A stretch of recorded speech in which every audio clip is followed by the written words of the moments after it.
All right, one more time. Good evening, everybody. We're going to get started. Dave Elkis with TBLOA, joined by Wayne, Steve, and Rick from our training committee on the panel this evening. For those of you who are new to our training, you're going to be muted throughout the conversation. Our panel will handle training. If you have questions, please put them in the chat. Steve will monitor the chat for questions and place them on your behalf. If he can't answer them directly in the chat, he will make sure that they're covered. I've got slides for tonight, so I'm going to put those up, make sure everybody can see those.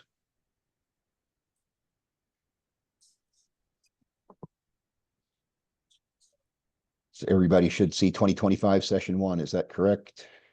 Yep. Fantastic. So we're going to dive right in, try and make sure we get out of here on time. I know everybody's got a busy schedule. All right, so tonight's agenda, a little bit of welcome stuff, some administration. Then we're going to dive right in. We're going to remind everybody about uniforms and equipment. Every year we have a couple of guys who have a hard time making sure that they have all of their equipment, that all their uniforms look right. So we're going to just touch on that again. We're going to go over JLA cards for anybody who is going to officiate at the high school level. You must have a Jessica Lunsford Act card. We're going to go through the process for that. Then we're going to jump into the 2025 rules changes and points of emphasis. And then we'll take some questions. We might throw some Arbiter stuff in there too if we have time. TBLOA has 9 guys on our training committee. Tom Fitzsimons is our chief trainer. Rob Kavanaugh, Mike Doyle, myself, Steve Fafudis, Wayne Gebline, Rick Johnson, Mike Gunther, and Steve Verba all serve on that committee. So if you have questions after the session, any one of the 9 of us will be happy to answer that question for you. If we don't know the answer, we'll tell you straight up, hey, we just don't know. But we'll get you that answer as quickly as we can. These guys donate a lot of their time to make sure that our association has the best training out there. So please take advantage of the training that we offer. We really want everybody to get better. That's what we're always trying to do, ourselves included. All right, so we're going to offer 10 hours of training this year, 10 hours via Zoom. There will be additional training offered during our in-person meeting on the 26th for TBLOA members. For non-TBLOA members, check with your local association to see what your in-person meeting is going to be like. We want to remind you that in addition to our training, you must complete your USA Lacrosse coursework, which entails the rules course. If you've already taken the rules course in a prior year, you do not have to take it again. You only have to take that course one time. But you do have to take the annual professional development course, which is a 16-minute video that goes over rules changes, points of emphasis, and a few other things. And you can access that on USA Lacrosse's e-learning platform by going to your My Account page on the usalacrosse.com website and clicking on My Transcript. You scroll down to your 2025 certification. You click on that, and that's where you'll be able to enroll in the professional development course. Similarly, your rules exams for USA Lacrosse for 2025 are accessible also through My Transcript. And there's a youth test. There's an NFHS rules test. For those of you who want to, you can take the collegiate rules test, but none of our schools down here play under NCAA rules, although we do occasionally have a tournament that will. And lastly, for those of you who are going to register with FHSAA, if you haven't done so already, Monday is the last day to register without a late fee. You can still register after the 13th, but they will charge you a late fee for the privilege. The easiest way to do that is if you're already an Arbiter is go to the FHSAA Central Hub. Alternatively, you can go to FHSAA.com, click on officials in the upper right, and then scroll down to register to become an official in the middle of the page.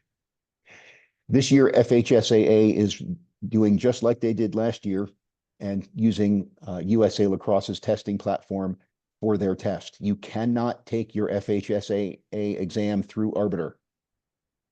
You must take it through USA Lacrosse, and you can't get to it from your My Transcript page. You can only get to it through the link that FHSAA provides.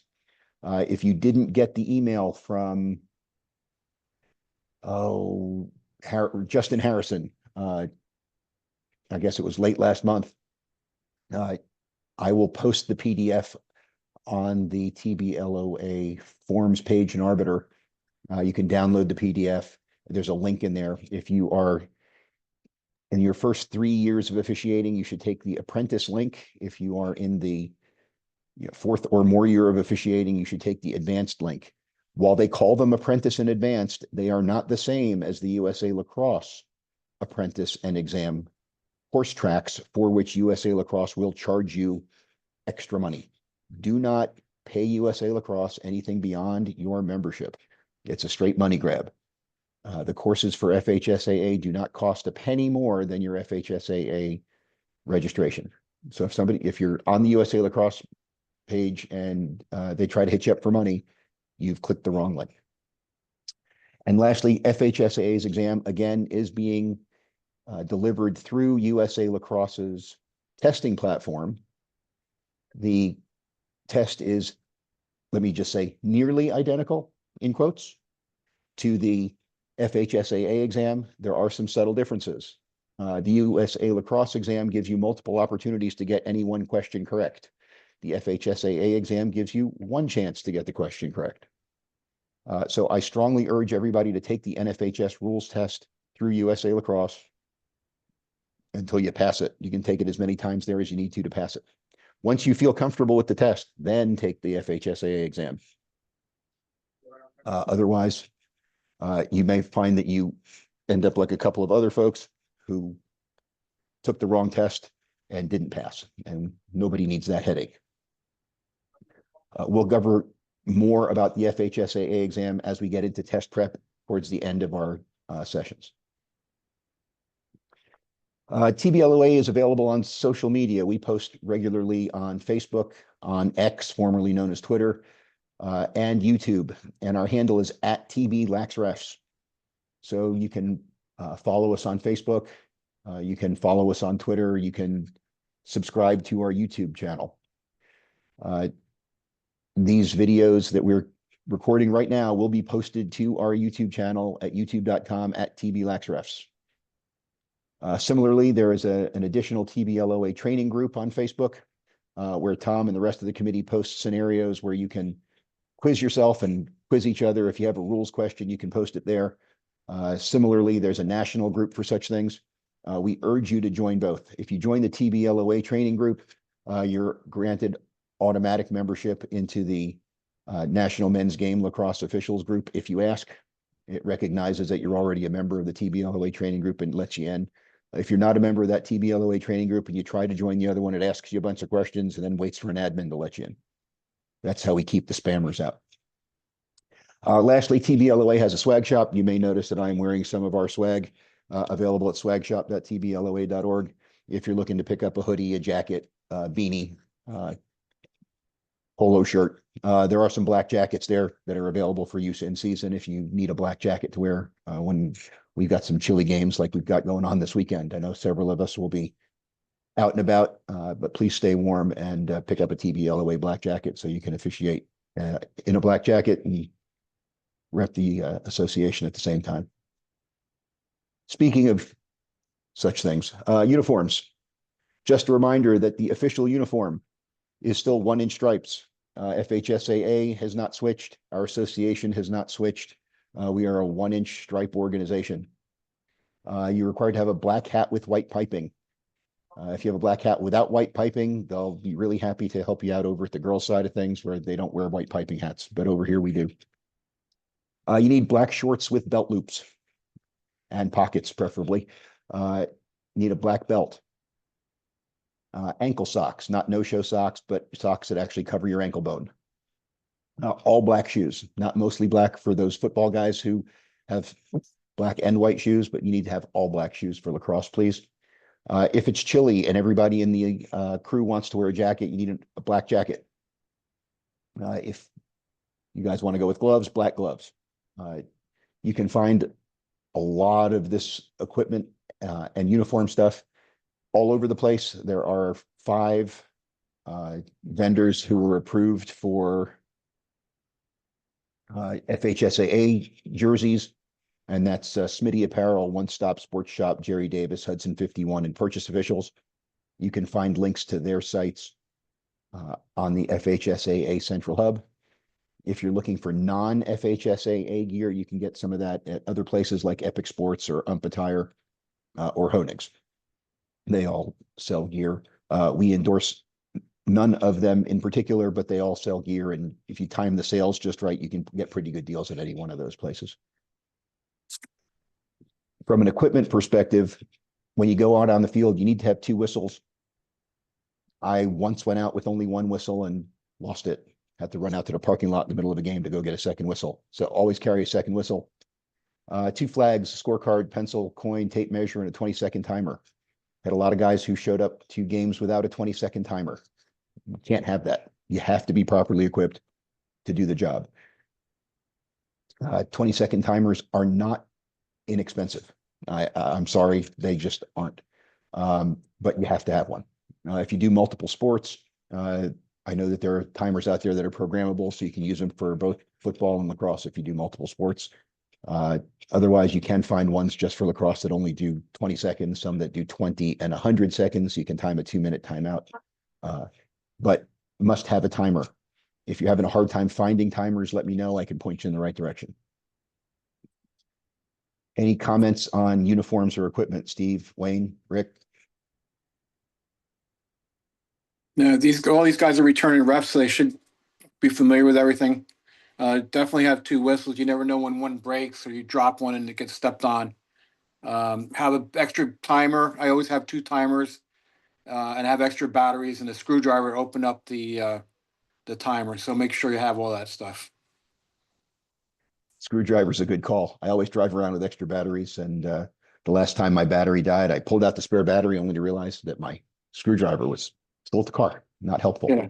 And you need a little screwdriver, like a little micro, depending on what kind of timer you have. So. And it's probably a JIS screwdriver, not a Phillips. Looks like a Phillips, but it's got a different bevel in it. So sometimes the Phillips screwdrivers will just cam out if you're not careful. So watch out for that. Moving on. Jessica Lunsford Act cards. Everybody who's going to work on a high school campus must have a current Jessica Lunsford Act card. So if you're new to Florida, or you are coming up on your 5-year renewal, which means you've got your card sometime before May of 2020 now, that's a typo, before May of 2020, then you need to have a new Jessica Lunsford Act card. Basically what it is to make sure that everybody who gets on a high school campus has been background checked. And so there's a cost for that. TBLOA members contact Mike Gunther at psugunther@yahoo.com to get that process started. You fill out an IRS form I-9, not W-9, but I-9. Give Mike a copy of your driver's license, and he will start the process for you. Once you're approved, you'll go get fingerprinted at one of the hundreds and hundreds of fingerprinting contractors around the state, and they'll send your fingerprints into the Florida Department of Law Enforcement, who will do your background check. Once that clears, you'll get your cards in a couple of weeks. For SGLOA, I believe Kevin Mirmo used to handle that. Is that still correct? Somebody wants to throw that in the chat. If it's incorrect, that'd be great. But I've got Kevin Mirmo's information as sgloasec@gmail.com.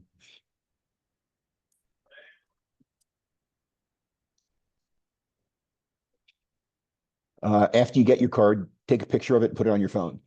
If you've forgotten your card, left it in the car, and you get to one of those handful of schools that actually checks every official, I know you didn't leave your phone in the car. You can pull out your phone and say, here's my badge. See, I'm good. And won't make you walk all the way back out to the parking lot.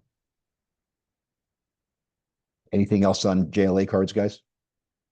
I'd ask Mike, but he's driving down to the Orange Bowl tonight. So going to the game tomorrow. All right, let's jump into the meat of this. Thanks to NFHS and USA Lacrosse for sending me some slides today. I've been able to update them a little bit and get them formatted. And we're going to go through this year's rule changes, some more clarifications than changes this year, and some points of emphasis, some of which may look familiar. So here's the full list. Rule clarifications in 2025, points of emphasis, and they've got some frequently asked questions that they threw in there. So we're going to go through those. We'll get through each one of these in depth. So first up, the clarifications and rule changes in 2025. This is not a significant change, but they changed the word under the chin to on the chin for the chin strap. The chin strap must be worn on the chin. Too many guys are saying, fine, I don't have to wear it on my chin. I'll wear it down here. And you can't penalize me. I'm still not wearing it properly, but I'm wearing it in accordance with the rules. So they've changed it to say on the chin. Just a reminder, if a kid is wearing his chin strap where you can't see his mouth, it is a foul. It is a 1 minute non-releasable foul for wearing your equipment improperly. I would urge people to use some preventive officiating there. Discuss it with your coaches during pregame when you're doing your certification. If you notice guys coming on the field with their chin straps improperly affixed, try and get them to fix it before you have to deal with it otherwise. If a player just will not fix it, send them off before play starts, or if it's during play and you have to throw a flag, do what you got to do, but do your best to try and avoid throwing that penalty if you can. That doesn't mean let them wear their helmet improperly. It means talk them into putting their chin strap on their chin. Now, we all know that every team's got to have a legally equipped goalkeeper on the field at all times. Unfortunately, that also means that when they change the rule to say that if a goalkeeper is out of the crease and we treat him like a field player and he breaks his cross, we don't stop play. They don't have a legally equipped goalkeeper on the field. So to try and rectify that, they added the words equipment issue to the situation in 2-1-1, such that if a goalkeeper did break their equipment while they were out of the crease, his replacement gets a 1 minute warm-up. If it's an equipment issue, the replacement goalkeeper would get a 1 minute warm-up if the team chooses to use it. That wasn't clear before, so in some places they were giving them the 1 minute warm-up. In some places they're like, no, it doesn't say equipment issue in the situation, therefore you don't get it. So they've clarified that if a goalkeeper is coming in for an injury, an equipment issue, expulsion, or penalty, then yes. If they're just substituting to substitute, they don't get the 1 minute warm-up. But if it's for an equipment issue because they've got a broken cross or any other broken goalkeeper equipment, yes, they would get a 1 minute warm-up. Rule 431 has been rewritten to be the way it used to be. Last year, they changed 431 thinking that they were simplifying things, and all that did was confuse a lot of folks. So they went back to the 2023 language of the rule, and that's the language it's been for a long time. So this is what former President Harding would have called a return to normalcy, but we're just going back to the way it always was. Last year's change was undone. These are the exceptions to when we would start a period with a face-off. There was a clarification in Rule 416 about when an opponent may check a cross.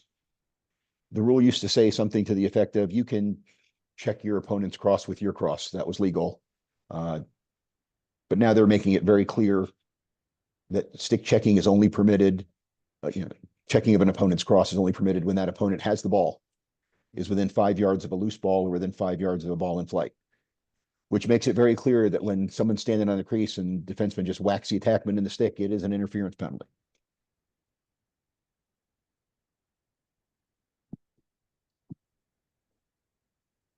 Okay, this is actually putting into rule, which has always been something that's always been in our mechanics.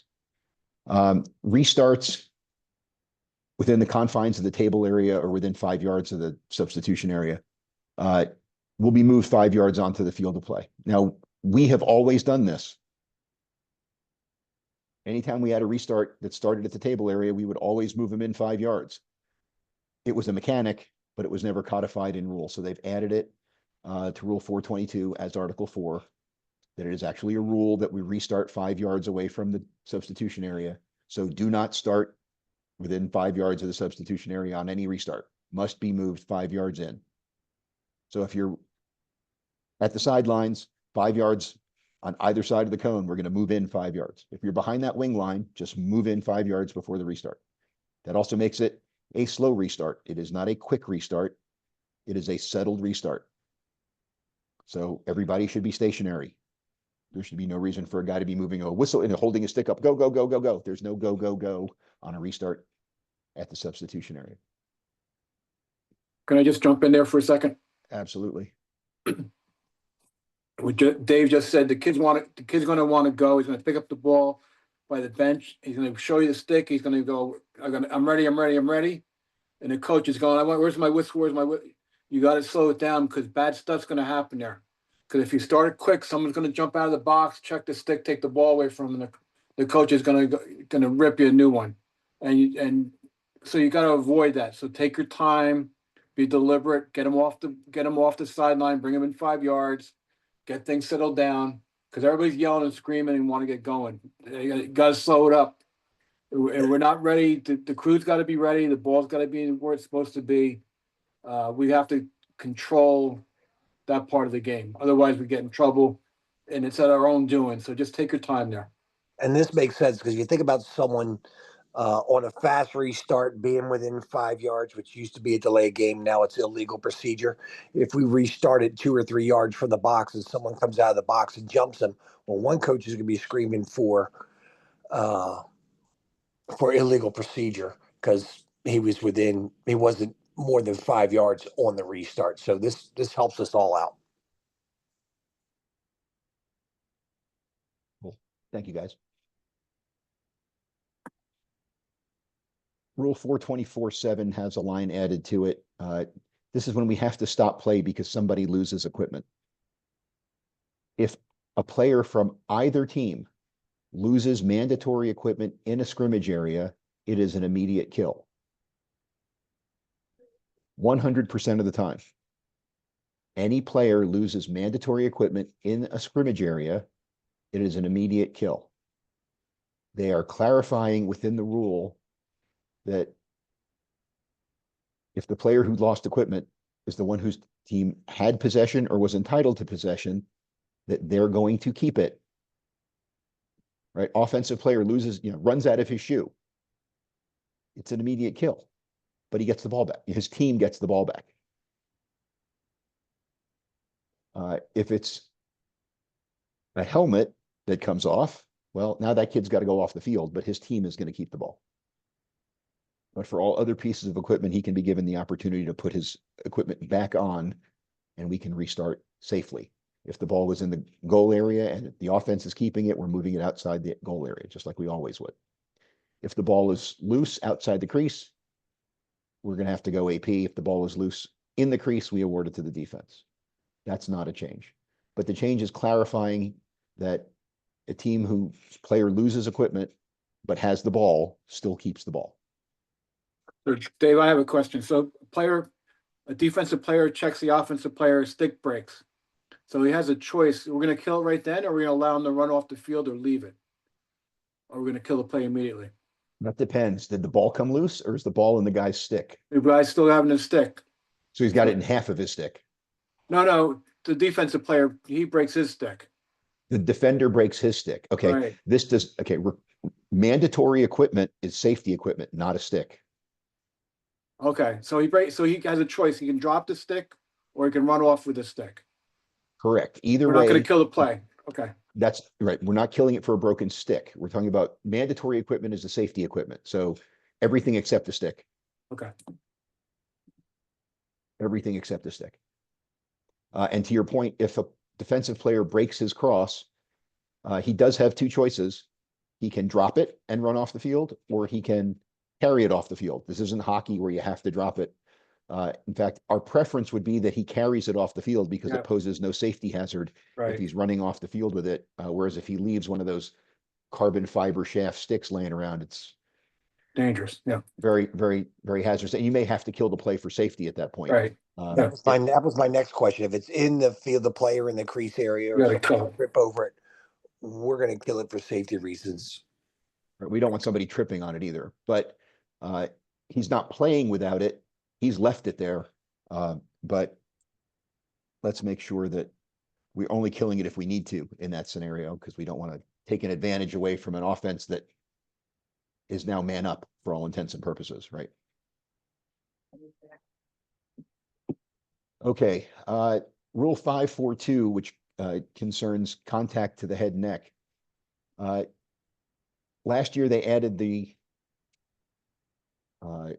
indirect foul, like college has, so that the player shall not make indirect contact to an opponent's head and or neck. Indirect contact occurs when the initial force of the contact is to the body or of the opponent and then slides up to the head or neck area.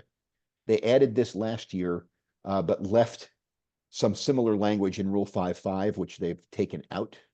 5.4.5 rather, they took 5.4.5 out completely, so to avoid some confusion. But the change that they made here to 5.4.2 is that an excessively violent violation or intentional slide up to the head and neck may result in a longer non-releasable penalty. So now, in addition to, well, did it start good and finish bad? So that made it indirect. Did the guy start good but intentionally finish bad? So now, in addition to, okay, well, he hit him in the initial blow was to the body, which was legal, but then the contact slid up to the chin. All right, well, so that's indirect, but did he slide up to the chin intentionally? If he did, then we're going to go back to a 2-minute foul.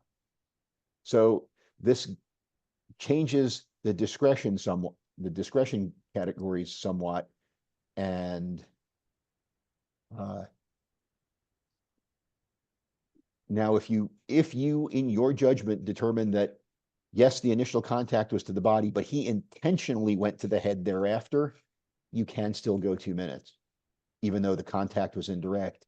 You're making a determination that it was intentional, an intentional slide up. That's going to be a hard bar and a hard barrier to carry, but they've given you that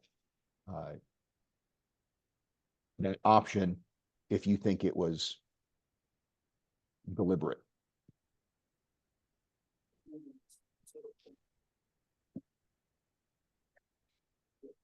There was a clarification on the slow whistle technique in Rule 7.8.3. They made a wording change last year about how we're going to handle a personal foul on a pass. They first came out with the rule book that said if the ball is in flight between player A1 and A2 and B2 commits a personal foul while the ball is in the air, because the ball's loose, it should be an immediate whistle. Then they came out with a wording change saying it should be a slow whistle.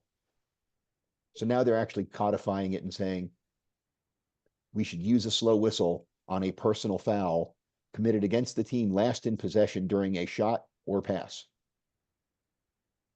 So team shoots while the ball is in the air, there's a personal foul committed. It should be a slow whistle until we see what happens with the shot or see what happens with the pass. Right? If the pass is caught, we're going to keep playing. If the shot is backed up and the offense retains possession without it going out of bounds, and without the shot coming to its normal conclusion, right, then we can let play continue with the flag down. Rule 7.13.3 concerning inadvertent whistles, they've added a line to codify that if you have an inadvertent whistle prior to the end of a face-off, we're going to reface and not go to AP.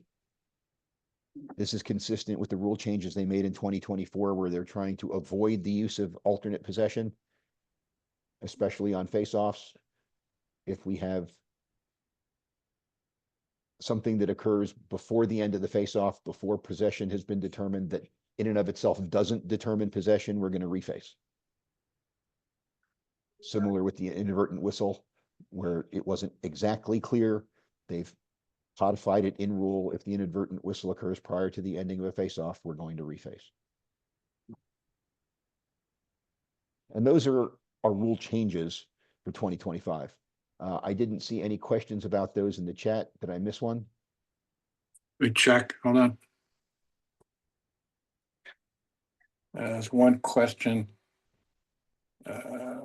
No. There's a question. Someone wanted to know, have the link. Can we put the link for the swag in the chat when you get a chance, maybe at the end? That was the only thing. Yeah, that's real easy. I'll type it right now. Okay. That's the Got it. website for the swag shop.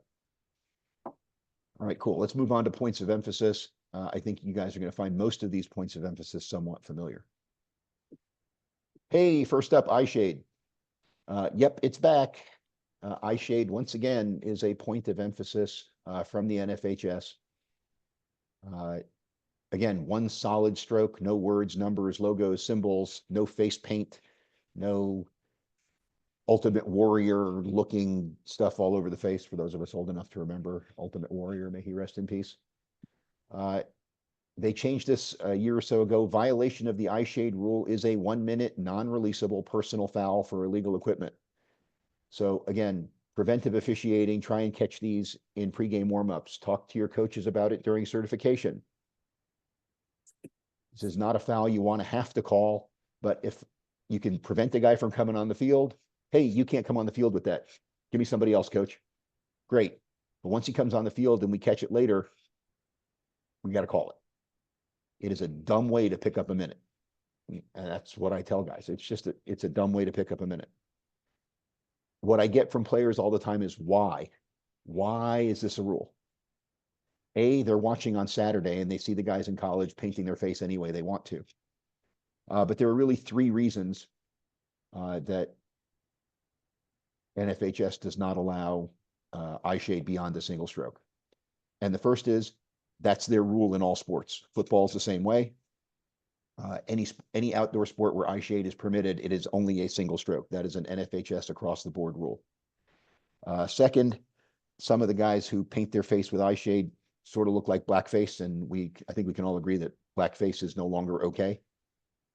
And the third reason is, given the origins of our game, there are some tribes that think it looked like war paint, and war paint has no business in the medicine game. So if you get questioned by players as to why, and you feel like giving an answer other than it's the rule, you have some tools in the toolbox. I find that one of those, the first one has very little resonance, but the second, numbers 2 and 3 tend to resonate with most players. And even if they don't like it, at least they understand it after that. Next up, properly worn equipment. We already touched on the chin strap a little bit. Dave, can but we go again, back to the eye shade because it happens every absolutely. year? Yes, sir. Happens every year. You're in your third or fourth game. Team comes out all painted up and says, "Well, they let us do it for the first 3 or 5 or 10 games. Why are you calling it now?" So, as an organization, we all have to be on the same page and stop it from day one, please. So we don't all look like we all have to be the bad guy the first game. And the other thing is, my answer to that is, well, guys, I can't tell you what happened yesterday, but I can tell you what we're doing today. Right. And if you don't enforce this rule, you are making it harder on every one of the rest of us who does enforce the rule.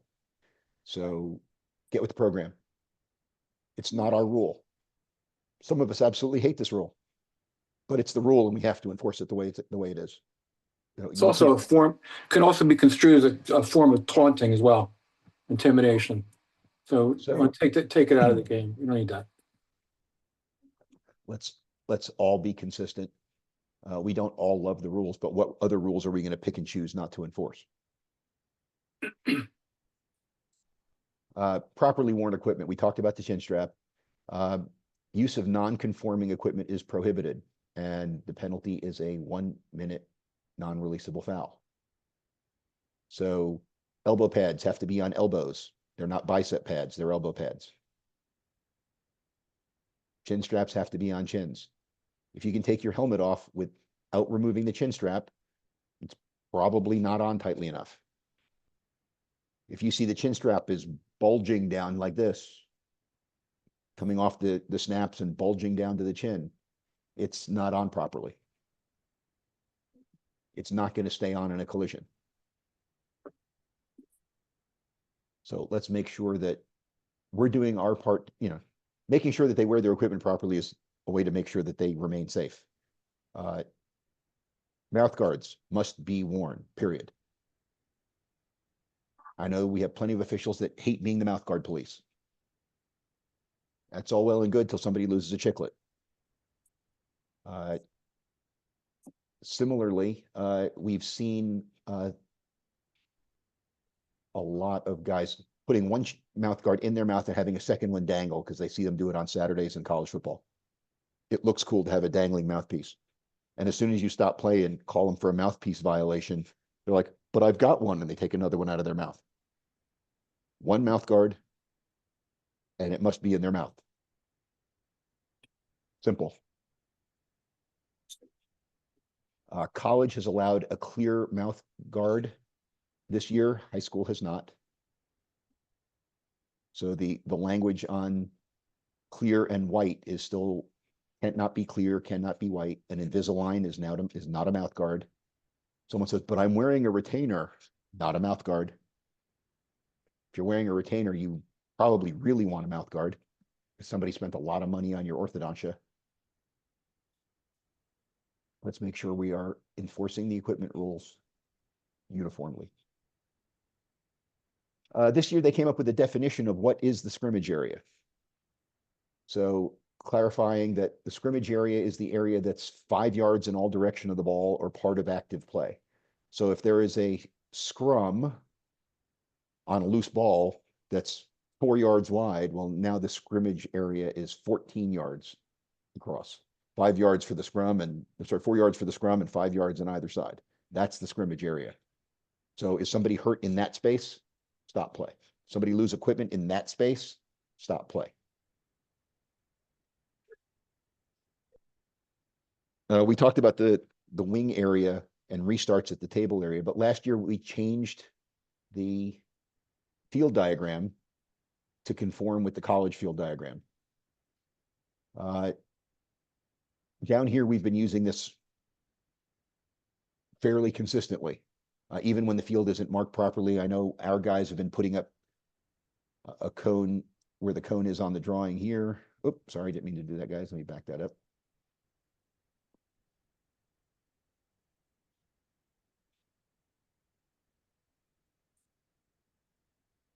So we were putting a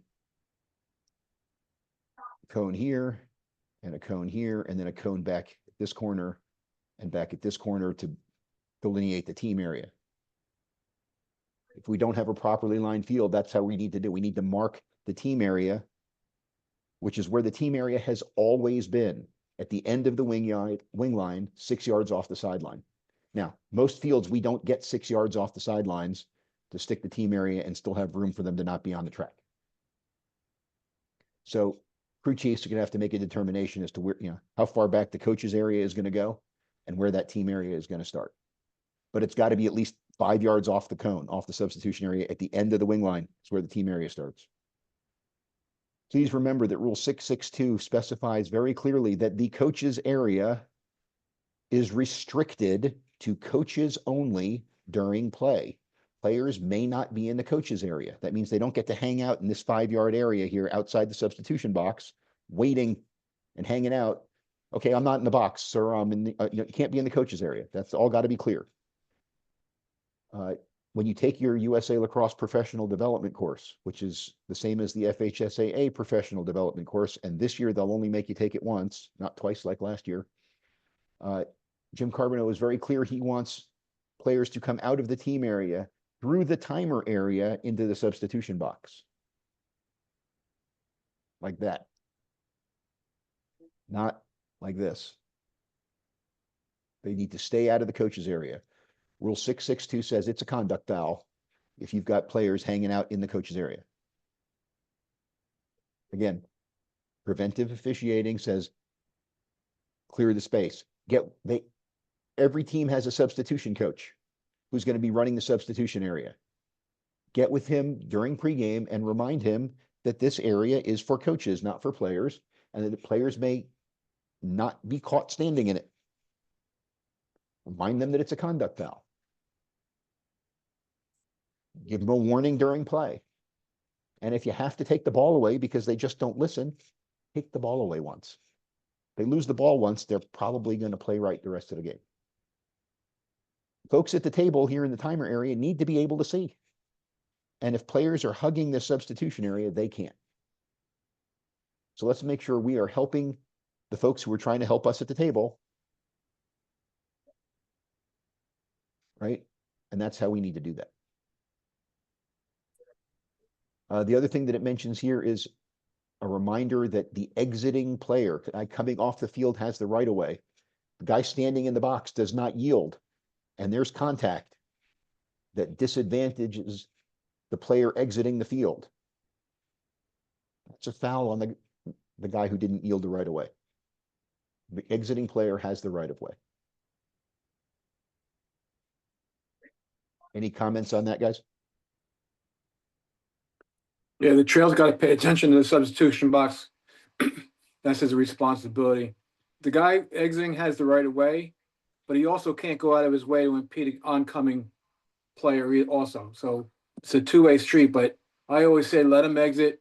They're sprinting off the field so a sub can get on. So he has right of way. The exiting player has the right of way. So you have to pay attention to it as a sub. Dan asks the question, what about coaches in the team area? Coaches are permitted in the team area. Team is not permitted in the coaches area. Coaches in the substitution box. There are very few times that a coach is permitted in the substitution area. Right? The coach can go to the timer to ask a question. Can ask the timer a question, but not to the point where they're distracting the timer from the game. Coach can be in the substitution area for a legal stick exchange on the opposite side of midfield. Needs to change sticks with a player, he can go through the substitution area to as far as the far cone if he's there for the purpose of exchanging a stick with the player. Just a reminder, a legal stick exchange means that the player is not holding two sticks at once on the field of play. The player does not have to come into the substitution box in order to exchange their stick. But if he stays on the field of play, he has to give his stick to the coach first, and then the coach gives the player the stick. At no time may either of them throw the stick. And they can't exchange the stick on the sideline. It's got to be in that 10-yard substitution box area. Incorrect. It can be Oh, it is. anywhere. It can be anywhere from the edge of their coach's area to the far cone. So if you're on offense on your end of the field, you can run to the sideline and exchange it at the sideline. The only thing the rule book specifies is what an illegal stick exchange is. It doesn't specify exactly what a legal stick exchange is. Therefore, if it's not prohibited, it must be legal. So being the coaches are allowed to be from anywhere in their coach's area to the far cone for the purpose of exchanging a stick, they must be able to exchange a stick anywhere along the coach's area. So they can do it at the sideline, but again, so long, the player can't come off the field except in the substitution area. But if he's going to stand at the sideline in front of his coach, he has to hand the stick to the coach first, and then the coach has to hand him a stick, because if the player is holding two sticks at once, it's illegal procedure. Does that make sense?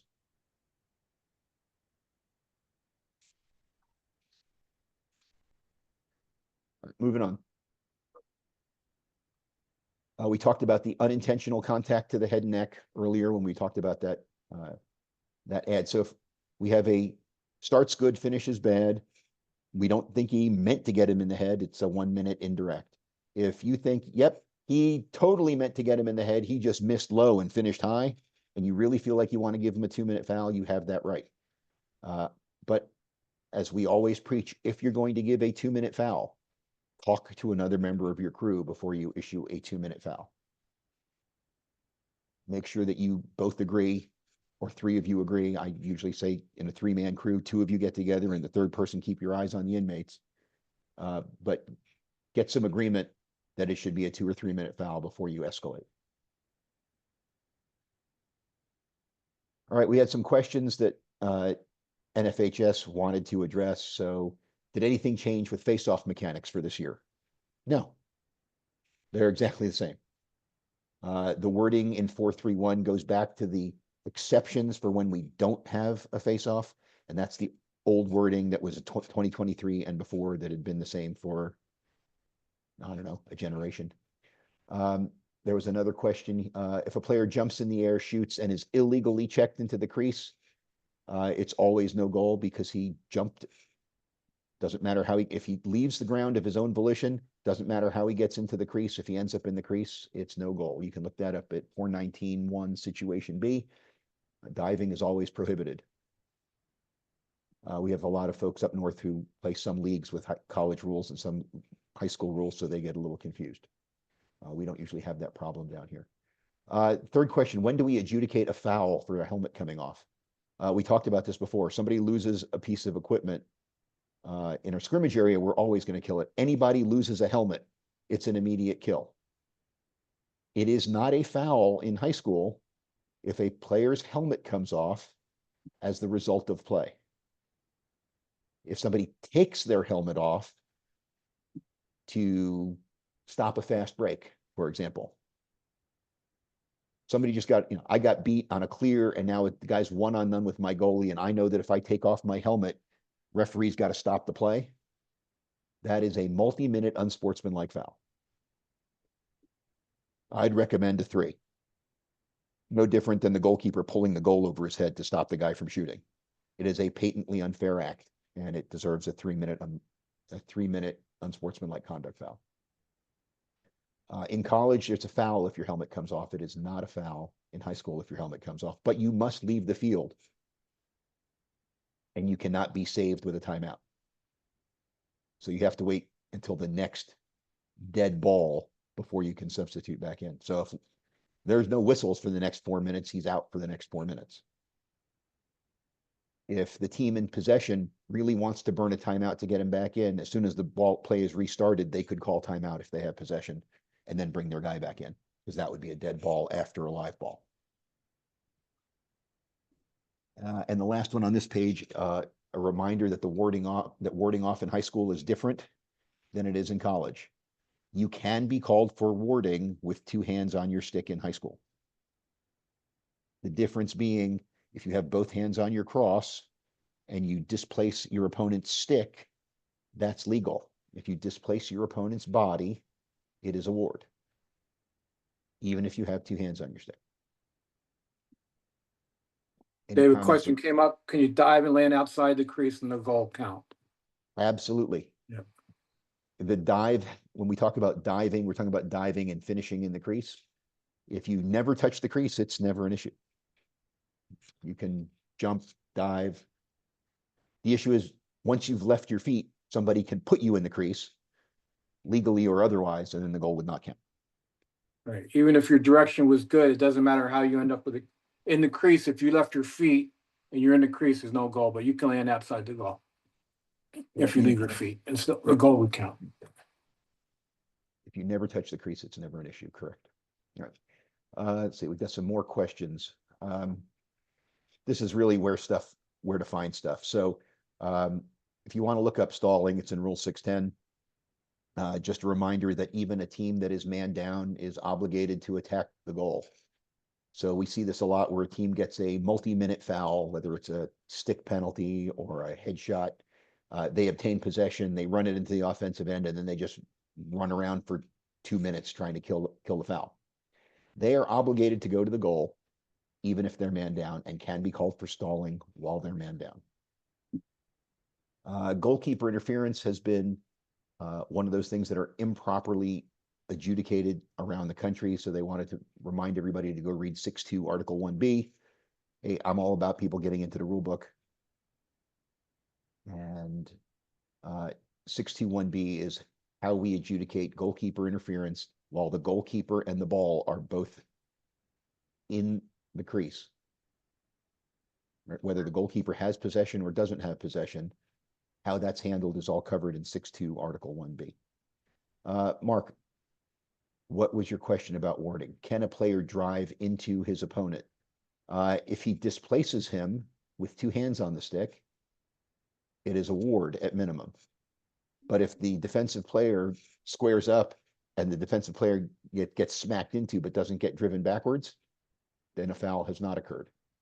The rule is if he displaces him. So you can't bull dodge the guy. I can run into you, but if we bounce off in a purely, I bounce off of you and you stay put, that's not a foul. If I move you back 6 inches, then yes, technically I've committed a ward. If I put you on your back, I've probably committed an unnecessary roughness foul. If I use the crown of my head to do it, now I've committed a spearing foul, even if I had 2 hands on my stick. I hope that clears that Loss of equipment, we covered that earlier. Any player in a scrimmage area loses any piece of safety equipment, it is an immediate kill if it's in the scrimmage area. If it's behind the play, we treat it like we would treat an injured player, right? He's outside the scrimmage area. We're going to let that go. Just remember, the player in possession of the ball is 100% of time in the scrimmage area. And lastly, can you clamp a ball on the ground with the front of your stick or the back of your stick? Yeah, goalie can use either side, but remember, we have goalie clamps the ball outside the crease and doesn't actively try to rake it back into the crease to pick it up. Well, he might be withholding the ball from play. So that's a judgment call, but you're going to decide whether he's prevented from moving his stick because of repeated checking, or if he's just clamping it there, hoping that everybody leaves him alone before he does it. He might be withholding the ball from play. So let's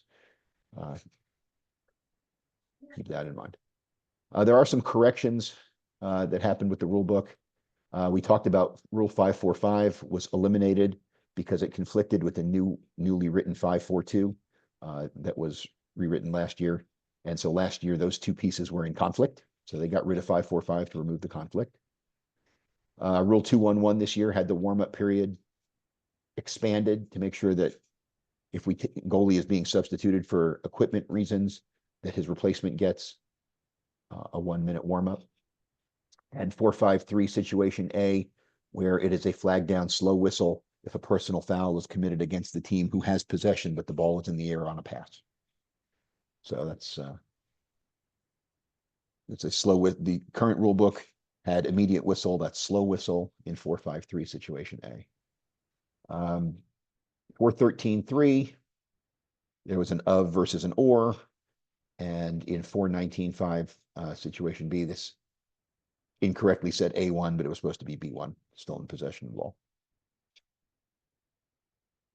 Any questions about those rule changes before we move on?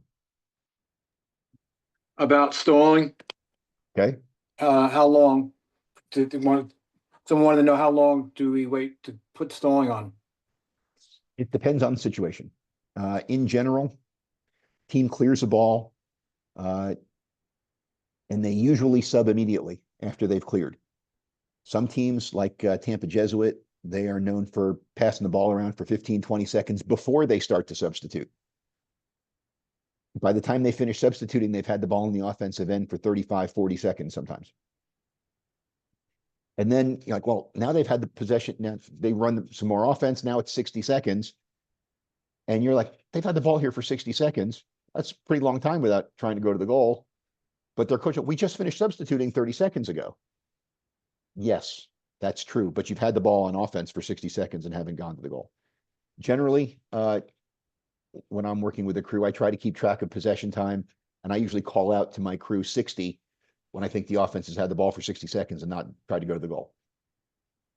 It is almost always the crew chief's judgment. If I'm not the crew chief, I still make that 60 call so that my crew chief knows, hey, we're 60 seconds in here and we haven't seen something. If you have a game that's 13-12 in the third period, 60 seconds is probably a long time to be running offense. Nobody's probably taking a 60-second possession at that point, right? If it's 5-4 in the fourth, maybe you're a little more lenient because possessions probably were longer. But you'll get a feel for that. Your crew chief should certainly have a feel for it. 60 seconds is a fair amount of time to start thinking about it. I will always say, hey, show me some offense, White. Let them know you're thinking about it. Yeah, and then you should cover that in the pregame with your crew. What kind of communication you're going to have with your teammates?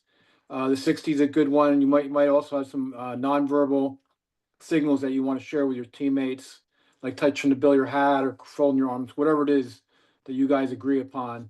So you're communicating with, I'm thinking about it, and then when you do put it on, you want to make sure he's completely outside the box. You don't want to catch him in the corner. You don't want to play Gaia. You want the ball at X, deep in the box or outside the box, and then put it on so you're not catching them. The kid's on the edge of the corner of the box. You say keep it in. His next step, he was coming out of the box and you told him to keep it in, and that's not fair. So when you call it, when you put it on, make sure it's they're in a fair position. Right. And at the end of the game, when you get that 2-minute automatic stall, sometimes you can't help that position, right? Because 2 minutes is 2 minutes. But if you're going to put a stall on otherwise, yeah, do your best to not trap them in a corner. All right. Then the other question was the new rule books. When will they be available? When can how can people get FHSA, them? yeah, that's a great question. There was supposed to have been a meeting in Gainesville on Friday where they were going to hand all of the chapter presidents and assigners books. But the Oracle of Gainesville has decided that he's not making people drive 2 hours to Gainesville, and they're going to mail the books between now and Friday, and the meeting has become a Zoom. So I expect we will have books in hand sometime next week, assuming they actually follow through and mail them. And so they'll be available at our in-person meeting on the 26th for TBLOA. I can't speak for South Gulf. Joe or Richie can answer that question better. But our in-person meeting is scheduled for Sunday, the 26th at 11 a.m. in Temple Terrace. Everybody should be getting an invitation for that in the next 24 hours or so. And so we'll have books available there. We'll have books available at both of our Martin Luther King Jr. weekend tournaments. I'll bring books with me. So if you see me at one of those 2 tournaments, I'll have books. You can pick them up there.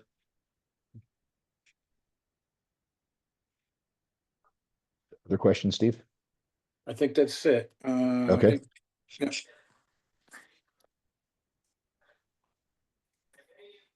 All right, cool. As everybody knows, we use Arbiter for scheduling. And in order to make that easier on both you and our assigners, Joe Garcia commented before I move on, South Gulf is making arrangements to have books available at their in-person meeting on January 25th. So South Gulf, you should be able to pick those up at your in-person meeting on the 25th. Thank you, Joe. Make sure when you go into Arbiter that you are updating your contact information, including your email, which is your login. So that should be right.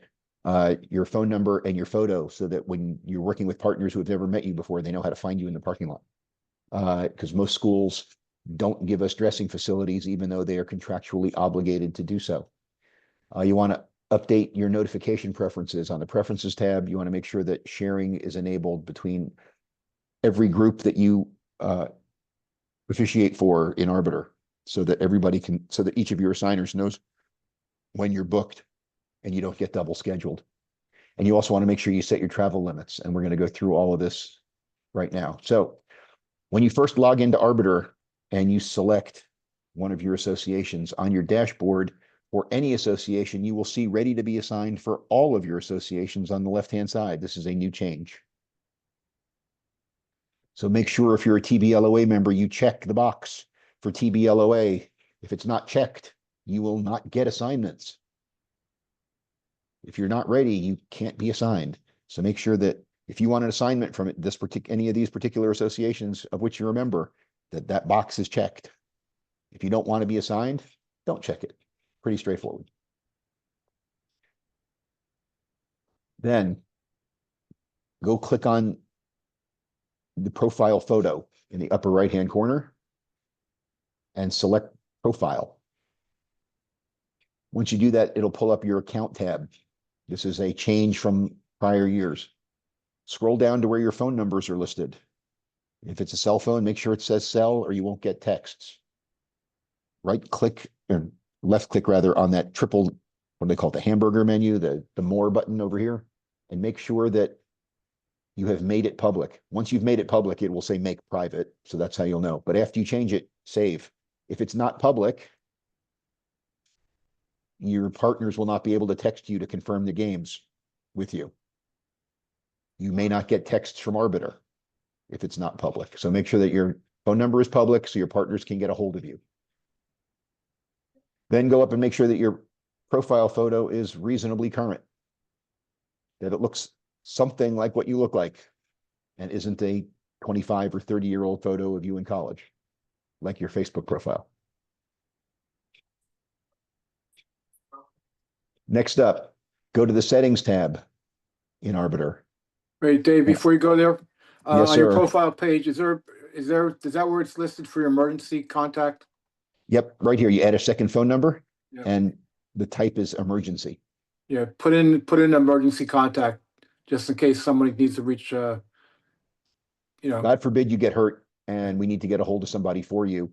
All of your admins can see your emergency contact, even if it's private. But I recommend you make your emergency contact public. It's only public within Arbiter. If God forbid something happens to you and we need to call somebody for you, we need to be able to find a number. And this is the only way we can do it. So put in your number, mark it as cellular. Put in an emergency contact, mark it as emergency. Please. It makes everybody's life easier. God forbid we have to use it. Thank you, Steve. On the Preferences tab under Settings, you will see all the different ways that you can receive notifications from Arbiter, all the different categories that we have that you can get notifications. You can be notified for a game reminder, whether you get new games, new events. Like our in-person meeting will go out as an event in Arbiter. If that box isn't checked, you won't get notified. If your game is changed, canceled, time change, you need to get notified, have that box checked. If you get pulled off a game for whatever reason, you would probably like to know about that before you show up and don't have a game. So make sure the unassigned box is checked. And back about those events, it does send out reminders periodically. So I recommend checking all the boxes here to make sure you get notified by Arbiter. You'll see the old phone number system here. You can't change the numbers here. You have to change them on the prior screen, but you can choose your carrier to make sure that you get your text messaging. Sometimes if your carrier is incorrect, the text messaging doesn't work. So check to make sure that your carrier is right on the screen.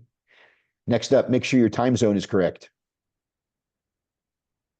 We are UTC minus 500 Eastern time, even when we're on daylight time, which is minus 400. Need to set it to minus 500 Eastern time, or your schedule will be messed up.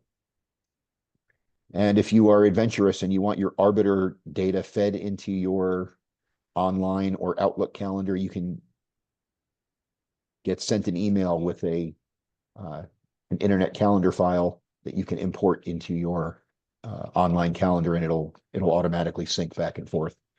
If you have a particular calendaring app that you prefer to use, you can sync it with your Google Calendar, Outlook.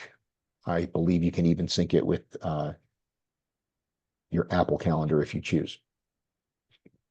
Next up, also from the Settings tab, Preferences were on the left, Sharing is on the right. You want to share as much information with all of your assigners as possible. So you'll see here, I share information from all of these groups with this list of assigners. So what does that mean? I don't actually do any work for First Coast, so I don't have them selected. The occasional tournament, they pay us for through First Coast, so that's why I'm a member of First Coast. But otherwise, I let all of my assigners, save one, see all of my assignments so that I don't get double scheduled. Makes less work for my assigners, and I don't have to turn games back. After you've checked all the boxes you're going to check, please remember to click save or you've wasted your time.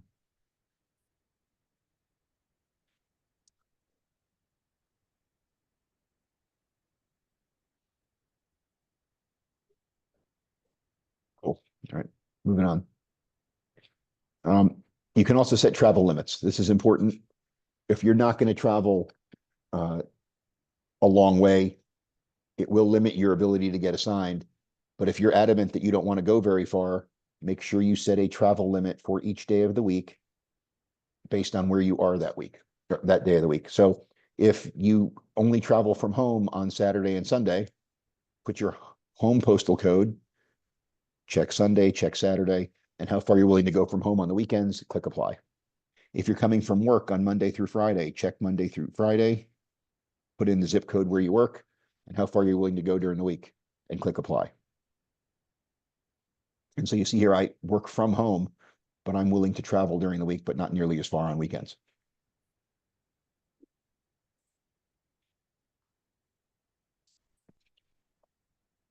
So please make sure that in addition to updating your travel limits, you've gone in, you've updated dates that you're blocked.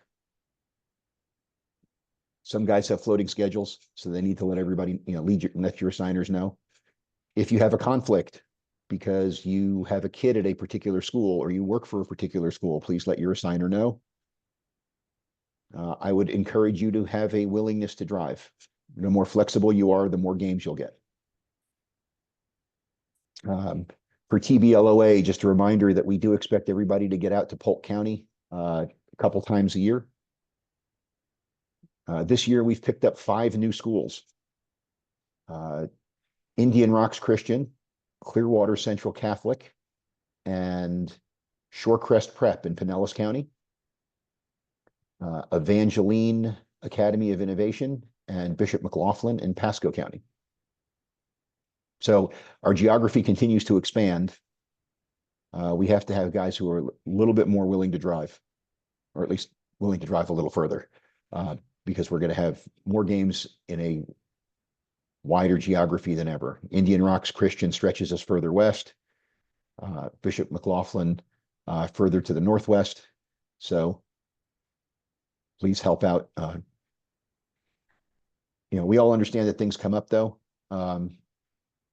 And something comes and you can't make a game. You have to let your assigner know as soon as possible.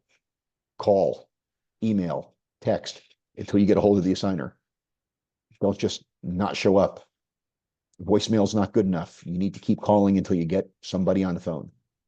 If you can't reach TBLOA's assigner, contact me. If you can't reach SGLOA's assigner, Richie, then by all means, contact Joe. They got to know. Don't wait till 2 hours before the game starts, because the odds of getting a replacement for you are pretty slim at that point. We have a question. What time do high school games usually start? High school games in our area start as early as 4:30, usually 5 though. But most of our games are in the 7 o'clock time period. Hillsborough County, in the early part of the season, starts boys games at 5, and they put girls games at 7 until the time change, and then they flip-flop. Some of the other schools that do boys girls doubles, 5:30, 7:30, 5 and 7:30, occasionally on Friday nights 6 and 8. If they're singletons, could be anywhere between those time periods.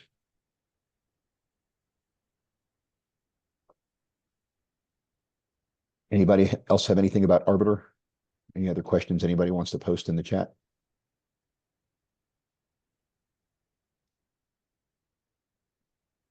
Okay, cool. Well, that's it for slides. Yay. So I'm going to let everybody, you can unmute yourself if you have a question, you want to have a comment of general interest, jump in and go for it. The floor is open. Just remember, you have to unmute yourself before you speak. Hey, this is Jeff Shred. Thanks, Dave, for everything. Can you tell me about the clinic at the 19th and 20th on IMG? I've never participated in one of those. Absolutely. Refire Lax is holding an advanced mechanics clinic for anybody who wants to sign up and participate. You can think of it like a Laredo. If you remember what the Laredo clinics used to be for USA Lacrosse, we bring in a clinician. Our last one was Dale Hall, who was the District 5 governor for NILOA. He did the clinic down in Naples. And we put guys in groups of 3 out on the field. They work a game or 2, and then they get critiqued by the clinician, who gives them feedback. Here's what you're doing well. Here's where you need to improve. Unlike Laredo, you then have the opportunity to go work for pay at the rest of the tournament. And you do one more clinic game on the second day, where the clinician comes and sees how you've implemented his suggestions from the day before. So it's an opportunity to show what you can do, get some positive reinforcement. I wholeheartedly recommend it for guys who are serious about getting better. We've got some guys on the call tonight who have attended our Laredo. I think they had a positive experience there. Refire did a nice job, I think. I think it worked out well for everybody. I try not to use the words Laredo too much, but we have a pretty much a good idea of what that was. But USA Lacrosse really has abandoned that program for all intents and purposes. And so we decided to start up our Refire program. What other questions would you like that I could answer about it for you, Jeff? That's good. Thank you. Cool. Deadline for signing up for the one at IMG is tomorrow. So if you want to get in on that, refirelax.com. I got a question. With the loss of equipment and the ball, there's no possession. You go to first AP. If the ball is loose in the field of play, you would go to AP, correct? If Okay. it's in the crease, it's awarded to the defense. Okay. Thank you. Absolutely. If I'm going to be reffing youth lacrosse, should I still be at these meetings in the future? Absolutely, Jackson. Okay. Thank you. I've got a question here in the chat. FHSAA patch for uniforms. There is no more FHSAA patch for uniform. They stopped making those 5 to 7 years ago. You actually have to go buy an FHSAA shirt with a sublimated logo on it from one of the FHSAA approved vendors. I mentioned them earlier on the call, but you can get that list from the FHSAA Central Hub on Arbiter. But it's like Smitty and Purchase Officials and Jerry Davis and Hudson 51 and One Stop, I think, are if memory serves. I can go back and look it up if somebody thinks I got one wrong or if I forgot somebody. Other questions?